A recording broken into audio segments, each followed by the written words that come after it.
Merong SSS salary loan at merong calamity loan o pwede rin namang emergency loan. Ano nga ba yung para sa'yo? Pwede ba itong pagsabayin? At paano na rin yung buong proseso?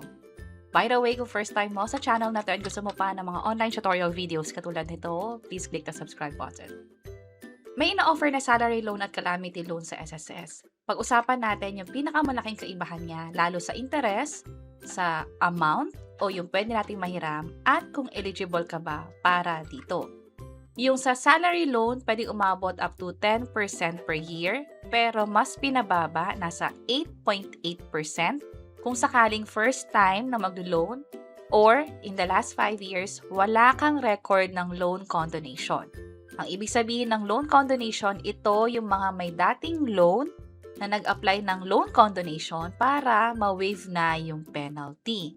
Ang sumunod naman ay yung calamity loan. Kung titingnan natin, mas mababa yung ina-offer dito. Nasa 7% per year. Yun nga lang, lahat ba ay eligible? Dito sa calamity loan, mangyayari lamang ito kapag nagkaroon ng state of calamity doon sa lugar. Also, ang isang malaking kaibahan niya, mas malaki yung pwedeng ma-loan sa salary loan up to 40,000 pesos kung pasok yung contribution mo. Pwede rin naman yung 20,000 loan sa calamity loan, pero depende rin ito sa naging contribution mo sa SSS. Ito yung sinasabi natin kanina na isang malaking kaibahan niya. Yung salary loan, as long as eligible ka, ibig sabihin nagkaroon ka na at least 36 monthly contribution in the last 12 months or itong nakaraang taon nagkaroon ka ng 6 na hulog, qualified ka na. Basta, wala kang existing loan or di naman kaya ay natapos mo to on time. Pwede kang mag-renew. Sa calamity loan naman, available lamang ito pag nagkaroon nga ng deklarasyon ng state of calamity, kung doon ka nagkatrabaho o doon ka nakatira. At dahil nga kailangan ng declaration, hihintayin nyo sa balita kung yung lugar ninyo ay kasama nga doon sa state of calamity. Ang isa pang tanong ay kung sakaling mayroong state of calamity na nadeklara sa lugar mag-a-avail ng calamity loan, pwede rin bang mag-salary loan para dyan? Oo. Pwedeng pagsabayin ito, ibig sabihin pwedeng 20,000 pesos makuha mo sa calamity loan, tapos meron kang pwedeng makuhang 40,000 pesos mula rito sa salary loan. Ito nga ay depende na rin kung eligible ka o enough yung contribution mo para dito. Ngayon pag-usapan natin kung kailan mo to kailangan.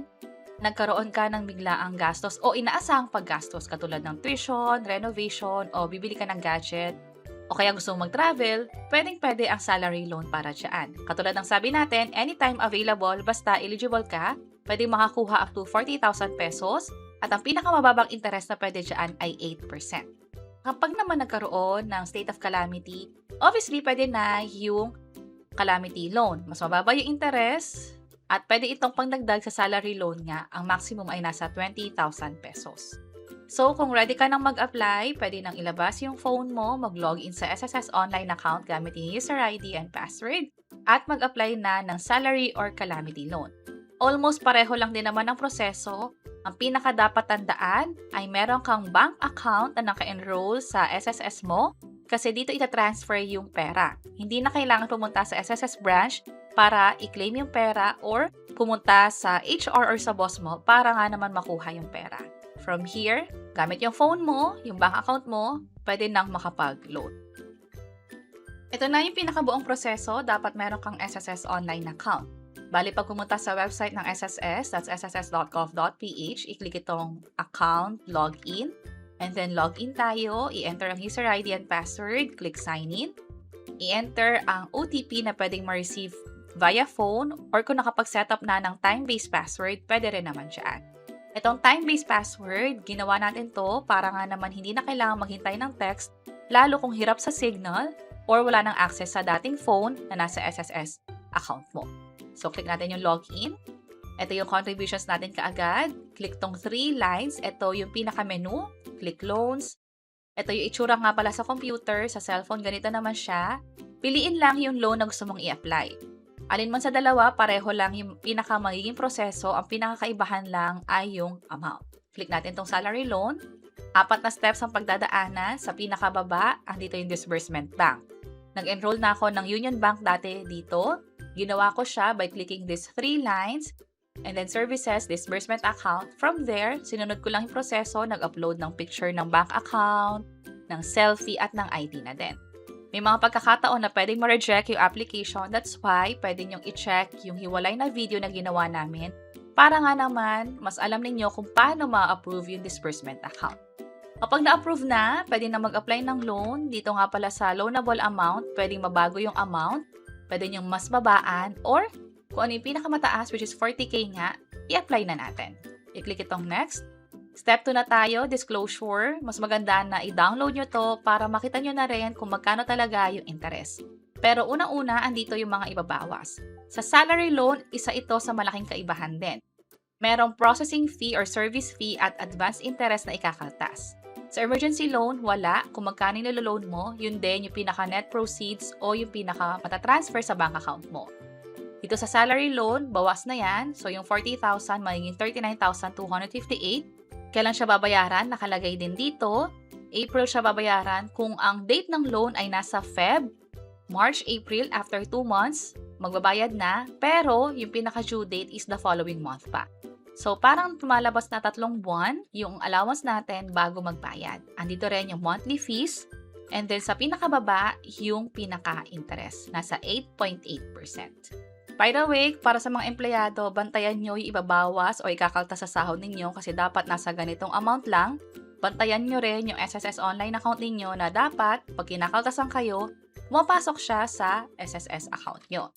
And then dito sa disclosure, balik lang tayo, i-check lang, and then click next. Step 3, i-double check lang to, nabawas na yung service fee at advance interest. Ito yung pinaka-malo-loan natin or pinaka-makukuha pala natin mula sa 40,000 na loan. Scroll down sa bandang baba, i-check to, click next, and i-double check lang yung confirmation nito.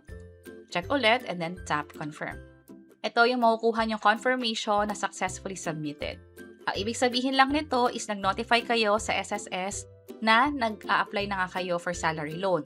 Para sa mga empleyado, mag-heads up sa HR or sa boss ninyo na nag-apply nga kayo ng loan para ma-certify nila ito. Pag hindi nila nagawa on time or within 3 working days, maka-cancel to automatically, kailangan yung pagdaanan yung buong proseso ulit. Pero pag na-certify na ng company na pinagkatrabahuhan mo, i-check nyo yung email na ipapadala ng SSS o yung notification dito sa bandang gilid kung ano na ba yung update. Kung na-certify na ba, kung na-approve na ba ng SSS, at itatransfer na ba yung pera doon sa bank account niyo. Ito yung sa salary loan natin. Again, may bawas na siya, kailan babayaran, at ito yung interest. Pero ipakita ko lang very quick yung isang pinakamalaking kaibahan ng emergency loan sa salary loan. Bukod sa mas mababa nga yung interest which is 7.13%, wala siyang service fee. Wala ring advance interest, 20,000 yung ni-loan, 20,000 yung makukuha. At kung babayaran yung salary loan ng after 2 or 3 months, dito naman sa emergency loan, after 6 or 7 months pa. Kung mapapansin nyo, merong 6 months moratorium. Kung Feb nag-loan, sa September pa, pwede magbayad na ang due date naman ay the following month pa, October 31. So, malaki yung allowance. Mas matagal yung time na dapat natin siyang bayaran. Andito rin yung amortization. Pero linawin lang din natin na ang pinakamalaking pwedeng ma-loan nga ay nasa 20,000 pesos. Ito naman yung advantage ng salary loan kung saan pwede makakuha ng up to 40,000 pesos. And that's it. Nalaman natin yung pinakamalaking kaibahan ng salary loan at calamity loan. Para sa calamity loan, hindi ito lagi available. Pero kung meron man dineklara, maganda na i-take advantage kasi nga may mga pagkakataon na mas maliit yung interest at pwede pang walang service fee. Pero kung wala namang declaration ng state of calamity, pwedeng-pwede ang salary loan na pwedeng umabot up to 40,000 pesos yung loanable amount. Sana nakatulong tong video na to para sa iba't ibang mga tutorial videos na na-mention natin kanina. Pwede nyo i-check yung description sa baba, andun yung mga links o yung mga video, pwede nyo i-check from here. Sana makatulong and see you sa mga next videos. Bye-bye!